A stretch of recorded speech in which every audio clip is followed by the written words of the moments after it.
Stratholme is a blight on the Eastern Kingdom.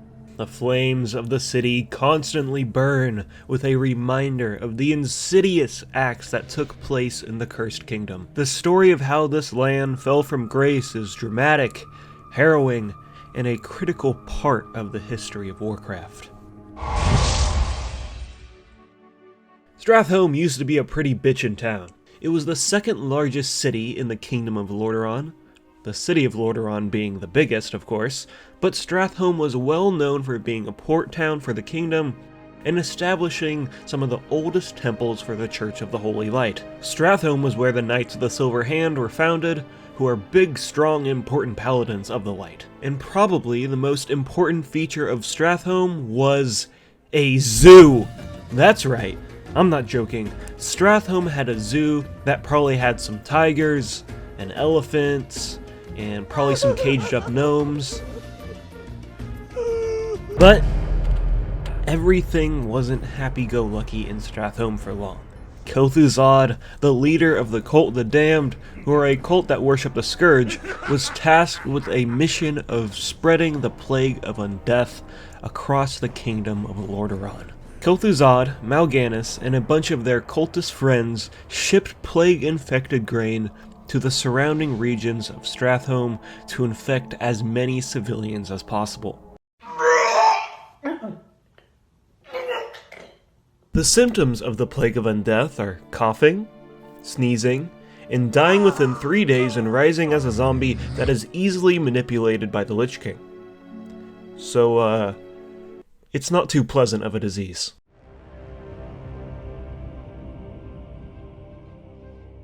Arthas, the Prince of Lordaeron, caught wind of the infected grain being distributed from Anderhall, and with the help of Jaina, they destroyed some silos and killed Kel'Thuzad. Oh my dude, you just got pranked! Bet you didn't see that one coming, huh? Soon after, Arthas, Jaina, and now Uther traveled to Stratholme and quickly realized it was too late. And now, for a dramatic retelling of the culling of Stratholme.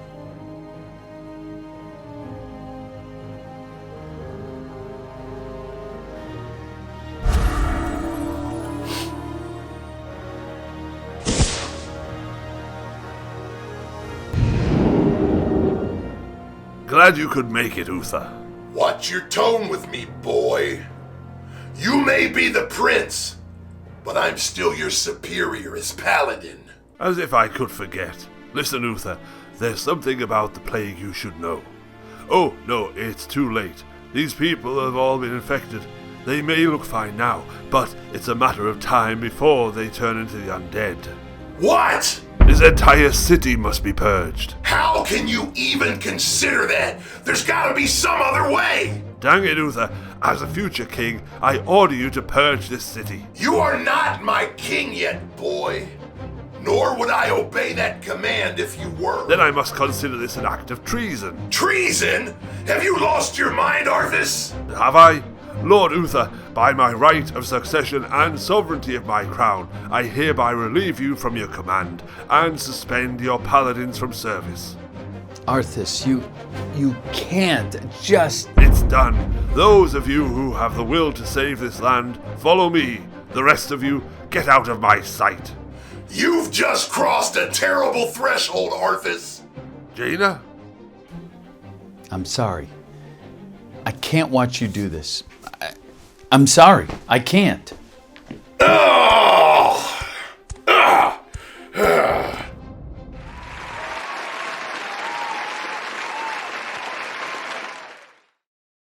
And so, Arthas went with a small group of soldiers and just killed everybody.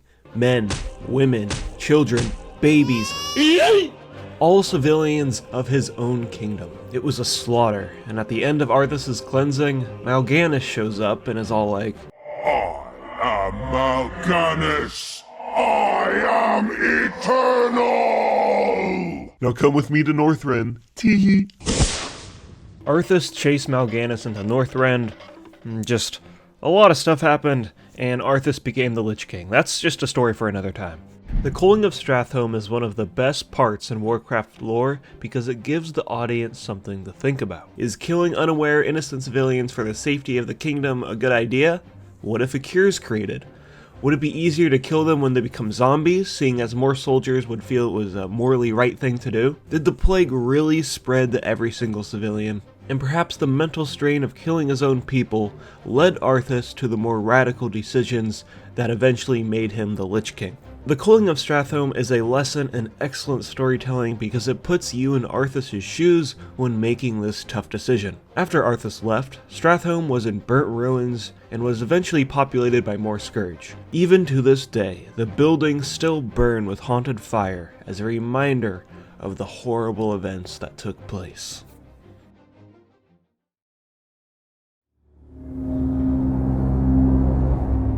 The ruins of Stratholme are now split into two sides, the living and dead. First, we're going to talk about the living. Unsurprisingly, there's a lot of ghostly citizens whose spirits linger after the culling. There are neutral spirits that will try and kill you if provoked, but are susceptible to fantastic dance moves that stop them from being hostile. Notable civilians of Stratholme are people like Frasabi. He owned a sweet tobacco and vape shop that had a robot and a bunch of hookahs, and he died doing what he loved, ripping fat clouds. There's also people like Hearthsinger Forston, who is a flamboyant piccolo player who drops a rainbow girdle and his prized piccolo. But my favorite has to be Postmaster Malone, and we don't really know much about this guy, we just know he's a mailman. But in the dungeon journal, his description reads that he's been fucking hoes and poppin' pillies, and he feels just like a rock star. I don't really know what that means. If you guys know, I'd love to know. There's also a ghost that simply goes by the Unforgiven, who is one of the paladins that killed civilians with Arthas, and her sanity was in a downward spiral of guilt, causing her to fall on her own blade and haunt the city that she destroyed. Speaking of depressing, Timmy the Cruel is a ghoul that is well known for being gruesome in battle, and his brutality stems from being bullied as a kid. Now that he's been reborn as an undead monster, he continues to enact the same savagery on his victims. Oh my god, they killed Kenny! You bastard! Moving on, I can finally explain why this is called the live side of Stratholme. The Scarlet Crusade, religious fanatics who obsess over the eradication of undead and anyone who isn't a part of the Scarlet Crusade, have set up shop at a fortress they call the Scarlet Bastion. This is the building where the Knights of the Silver Hand were originally founded, and the members that are stationed here are called the Crimson Legion, elite members of the organization, and their strategic decision is to have their base in the middle of an undead-infested city, which is a questionable choice at best. Other than that, there's not much to talk about with this stronghold, other than that this is where we fight Balnazar, who is the Dreadlord that is pretending to be the leader of the Scarlet Crusade as Satan Dathrahand. I go over the origins of the Scarlet Crusade in an older video, so I won't be repeating myself here. The undead side of Stratholme is much like the living side, except it's a lot more spookier. On this side of the city, there are multiple buildings called ziggurats that are protected by formidable scourge foes. Baroness Anastari is a banshee that possesses victims' bodies. Malik the Pallid is a mage who is one of the first to join the Cult of the Damned, and Anubranak is just a horrifying spider. But the undead aren't the only things trying to murder you here either, because there are some furry little plague-infested creatures looking to rip apart your flesh as well.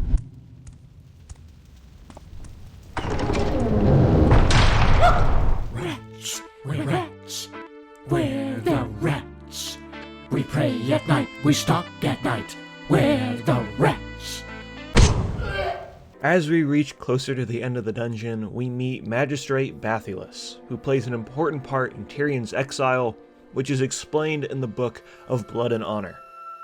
At some point, Arthas returned back to Stratholme and raised Bathilus to personally serve as a guard of the Cursed Kingdom.